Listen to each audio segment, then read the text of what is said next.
Are you someone who's looking for a home in Goa, but you really don't know anything about Goa's real estate space? If you're that guy, you've come to the right place, because today we're going to give you a crash course in everything that you need to know before buying a home in Goa.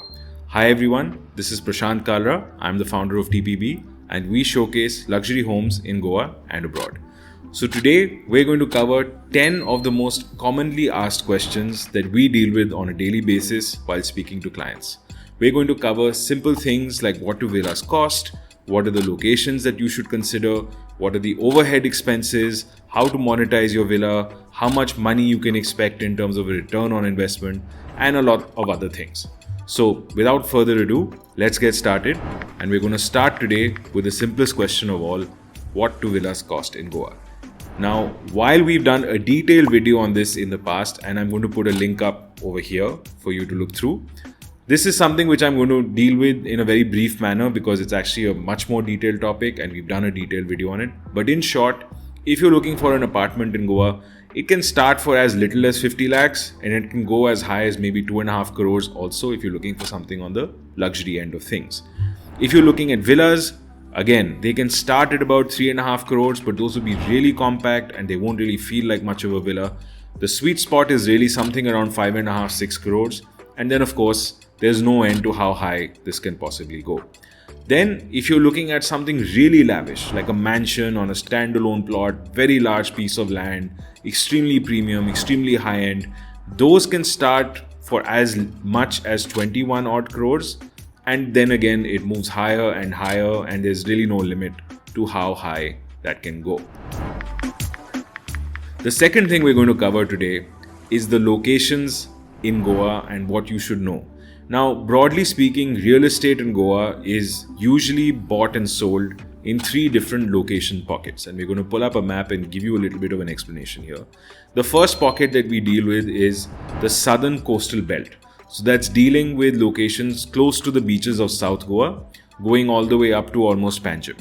So this location tends to be a little bit more cost effective, tends to be more quiet, a little more peaceful, a lot more scenic. It's not as developed with the holiday home buyers as compared to North Goa. The second pocket is the coastal belt of North Goa. Now this is the really expensive sector of Goa's real estate space. This is what ends up costing the bulk of the money. This is where things have really heated up over the past few years. So what would cost you X in South Goa's coastal belt would cost you between 60% to 100% more in North Goa's coastal belt. But don't worry, if you want to be in North Goa and you don't want to empty out your coffers and you don't want to donate a kidney, a liver, etc. to be able to buy a house, there is another option, which is North Goa's eastern belt. So you're not going to be close to a beach, you're not going to be able to walk to the beach in the evenings, but you will be able to get a decent sized home at a reasonable price. So for this, you were looking at North Goa's eastern belt. So that's east of NH66 within the North Goa zone. So you're looking at locations like Sukur, Salvador de Mundo, you're looking at Moira, Nachnola, Aldona, even Thivim to some extent. So these are areas which are not close to the beach, but because of that, land is relatively cheaper. In most cases, developers are okay to pass on the benefit of that cheap land in the form of reasonably priced villas. So this gives you a very quick summary of the different zones of real estate in Goa. Depending on your price point and depending for what you're looking for, you can choose your zone accordingly. So now we come to another very frequently asked question. After people look at homes in Goa, they often think, my God, everything is so expensive. I can definitely hack this. I can buy a piece of land. I can build a house on my own. I'm the smartest thing on the planet. This is definitely easy and achievable. So I'm here to burst your bubble a little bit. What happens is when people look at developers and they look at what they charge, they think of what it would cost for them to do the exact same thing and how much money they could possibly save. The problem with this arithmetic is that there are a lot of intangibles that the developer deals with which adds to the price. For example, finding land is not easy. It's not like you're going to go out into the market today and suddenly there'll be 20 plots where everything is perfect and you have the choice of choosing any of those 20. By the time the broker calls you and tells you this plot is available, you're living your life in a big city. By the time you get on a plane and come and have a look at that plot, it's probably going to be sold. So you're going to end up on this never-ending treadmill of looking for a plot, and it's going to be very difficult for you to find one. Even if you do find one, it doesn't end there. You have to get permissions, you have to liaise with many different government agencies, you have to deal with the locals. It's something that takes time, it takes patience, it's not easy at all. And then your construction begins. Doing all of this by remote control, it's possible, but it's not easy.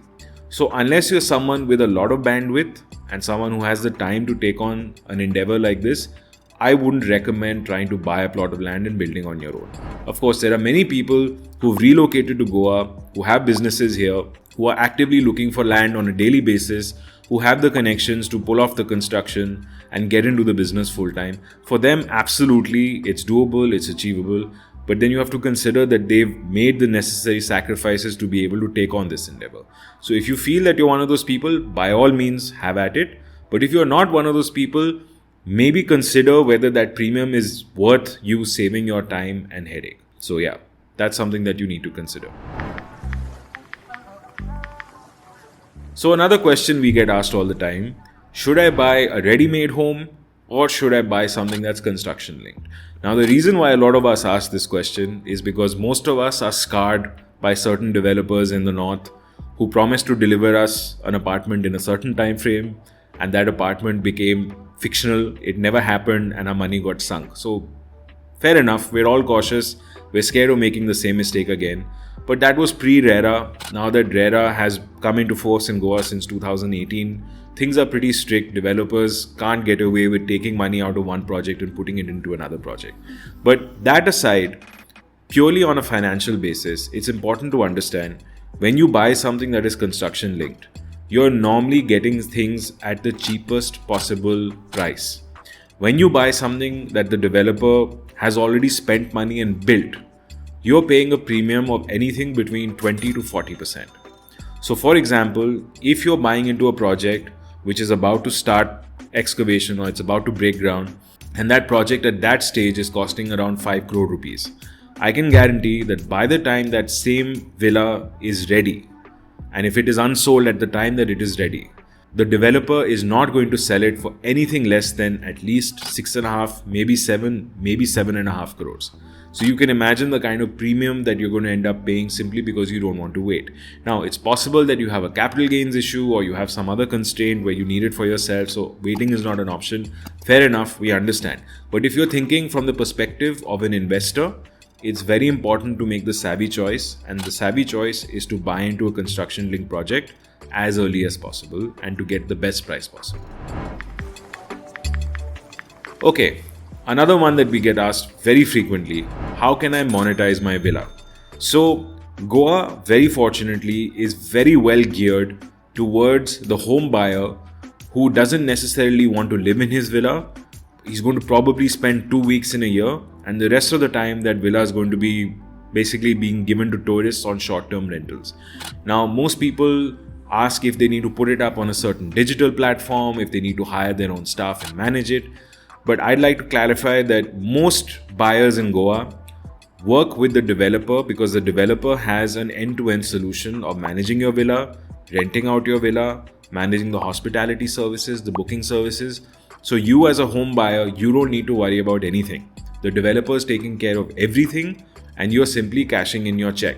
Of course, for the services that the developer provides in these situations, they will charge anything between 50 to 25% depending on which agency or developer you're working with.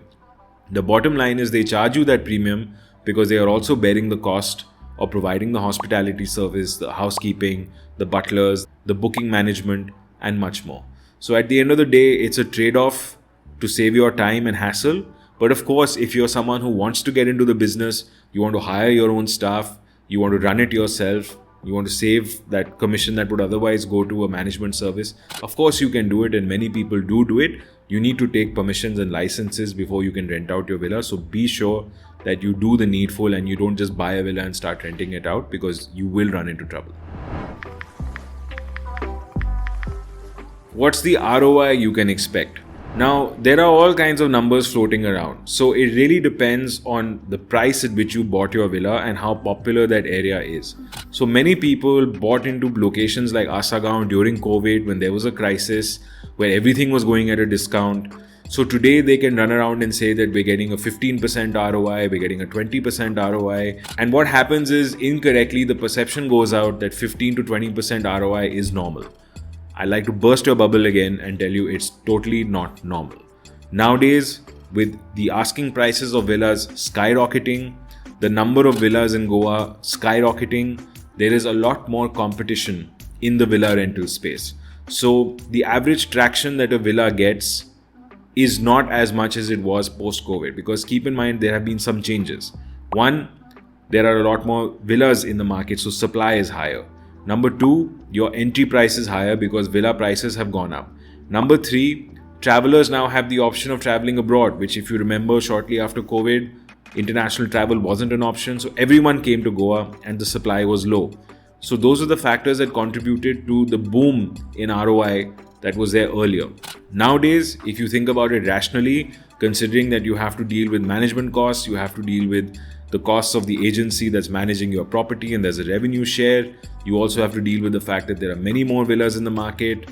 So on average, given that your investment price is also a lot higher, your ROI can average out anything between 3 to 8% on an average basis. Of course, there will be exceptions, someone who is still able to manage it at 15%, 20%, or someone who is struggling at 1 to 2% because the location is not great. There are these exceptions, but I'm trying to tell you that the basic average you can look at in most cases after costs is essentially anything between 3 to 8%. Now, whether your villa is at 3 or whether your villa is at 8 depends on a lot of factors, and I don't want to get into that in this video. But roughly speaking, if you manage it well and it's at a prominent location and you bought it at a good price, you can hope to aim at something around the 8% mark.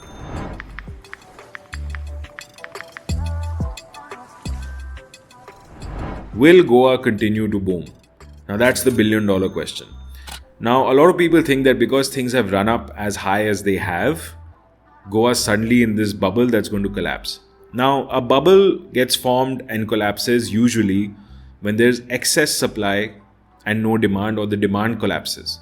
So there are certain parts of the world where there are high-rise buildings and they're just being developed and developed and developed in the hope that buyers will come. And what happens is when the moment there is a dip in the number of buyers, those buildings start to turn up empty, then projects start to collapse. So Goa, I feel, is not one of those places, primarily because most of Goa's land, almost 90% of Goa's land, maybe more, is not something that can be developed. What can be developed is a very small proportion. Now, out of that, what's left is even less. The number of units that gets churned out per acre of developable land in Goa is very low because we don't do high rises here. Most of the time, it's a ground plus 2. Even if you're doing an apartment building, it's not going to be 100 floors high in most cases. So the number of units on the market at any given time is very limited. Point one. Point number two, the demand for Goa is coming from across the country. Everyone who wants a holiday home, the first home location they think of is Goa. So that demand, because it's not just from Goa but almost entirely from outside of Goa, keeps the demand levels very high, plus the supply, as I've explained, stays low. I don't expect this dynamic to change unless Goa suddenly changes its land use laws and opens up everything to development. I hope that doesn't happen. That would be a big tragedy if it did. As things stand, I don't see any occasion for supply to shoot above demand. The way things are right now, I feel that Goa is going to keep going. So it's not a bubble, it's a genuine growth story. So those of you who have bought into it, you will understand that it is in fact something that is a growth story. Those of you who are thinking about buying into it, I always suggest do it now rather than 5 years from now where it's totally unaffordable. So give it some thought, but definitely I don't think Goa is going anywhere. So this one is something I'm going to deal with very quickly. Yes, non-Goans can buy homes and land in Goa. It's something we get asked a lot. Some people think there's some old archaic law that prevents non-Goans from buying land or homes in the state. I can promise you that that's not an issue. Non-Goans have been buying land and homes in the state for decades. It's not a problem.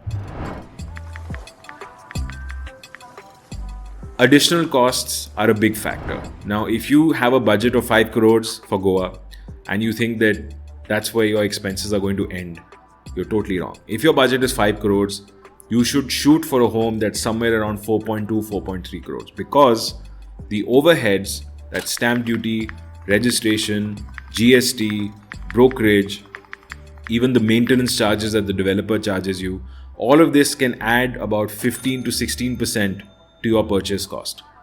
So it's something you definitely should consider when you're buying a home. So if you've got a 5 crore budget in total, aim for a home that's about 15% less than that. So something around 4.3, 4.4 crores is where you want to be.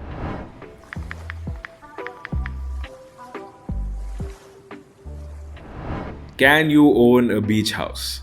My God, the number of times I have had to deal with this question. And fair enough, movies have popularized the idea of owning a beach house.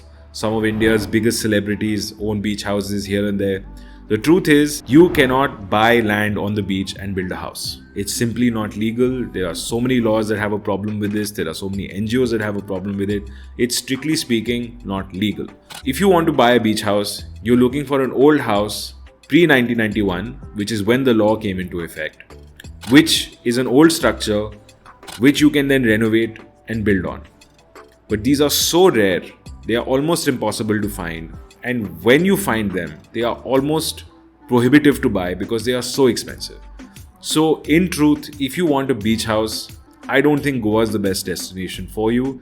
It's going to be incredibly rare, incredibly expensive, possibly both. If you want a beach house, I would much rather suggest that you look at either Greece or Cyprus, two other jurisdictions that we operate in. So, in short, these were the 10 questions that I thought would give you a very good crash course into buying a home in Goa. If there are questions you think that I should have answered or I haven't answered, please let me know in the comments, and I'd love to get back to you and help you. If there are enough of those questions, I might even do a part 2. Thank you so much for watching this episode of Home Buying 101. I hope it was helpful. I'll see you next time. This is Prashant signing off. Bye-bye.